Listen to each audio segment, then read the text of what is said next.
ایک چھوٹے سے گاؤں میں احمد نام کا ایک غریب مگر محنتی لڑکا رہتا تھا۔ اس کے والد ایک معمولی مزدور تھے جو دن بھر محنت کر کے گھر کا خرچ چلاتے۔ احمد پڑھنے میں ذہین تھا مگر غربت کی وجہ سے اکثر اس کے خواب ادھورے رہ جاتے۔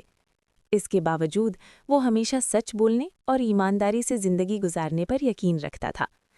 گاؤں کے قریب ایک پرانا جنگل تھا جس کے بارے میں مشہور تھا کہ وہاں ایک پرانا چراغ دفن ہے۔ لوگ کہتے تھے کہ جو شخص اس چراغ کو پائے اس کی ہر خواہش پوری ہو جاتی ہے، مگر ساتھ ہی یہ بھی مشہور تھا کہ چراغ صرف اسی کو ملتا ہے جو سچائی کے راستے پر چلتا ہو۔ ایک دن احمد کی ماں شدید بیمار ہو گئی۔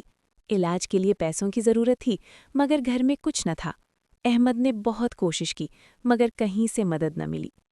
اسی رات وہ جنگل کی طرف چل پڑا، دل میں امید اور آنکھوں میں آنسو لیے۔ جنگل میں داخل ہوتے ہی اندھیرا گہرا ہو گیا۔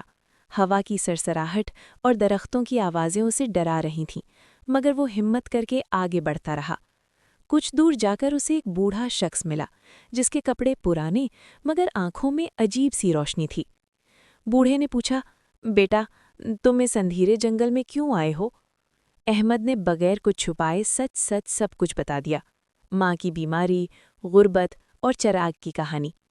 بوڑھے نے غور سے سنا اور مسکرا کر کہا، سچ بولنا آسان نہیں مگر یہی سب سے بڑی طاقت ہے۔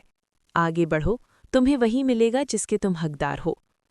کچھ دور جا کر احمد کو زمین میں آدھا دبا ہوا ایک چراغ نظر آیا۔ اس نے جیسے ہی چراغ اٹھایا اس میں سے روشنی نکلی اور ایک نرم سی آواز آئی، ایک خواہش مانگو۔ احمد نے آنکھیں بند کیں۔ اس کے ذہن میں دولت، بڑا گھر اور آسائشیں آئیں، مگر اس نے فوراً ان خیالات کو جھٹک دیا۔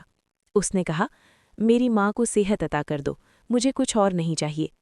چراغ کی روشنی تیز ہو گئی اور آواز آئی، تم نے سچائی اور محبت کو چنا، اس لیے تمہاری خواہش قبول ہے۔ اگلے ہی لمحے چراغ مٹی میں بدل گیا۔ احمد گھبرا گیا اور تیزی سے گھر کی طرف بھاگا۔ جب وہ گھر پہنچا تو اس نے دیکھا کہ اس کی ماں بستر پر بیٹھی مسکرا رہی تھی، جیسے کبھی بیمار ہی نہ ہوئی ہو۔ چند دن بعد گاؤں کے ایک بزرگ احمد کے پاس آئے اور اسے ایک وظیفہ دیا جس سے وہ اپنی پڑھائی مکمل کر سکا۔ وقت کے ساتھ احمد ایک ایماندار اور کامیاب انسان بن گیا، مگر اس نے کبھی سچائی کا دامن نہ چھوڑا۔ گاؤں والے آج بھی کہتے ہیں کہ چراغ کسی خزانے کا نام نہیں تھا، بلکہ وہ احمد کے دل میں جلنے والی سچائی اور نیک نیت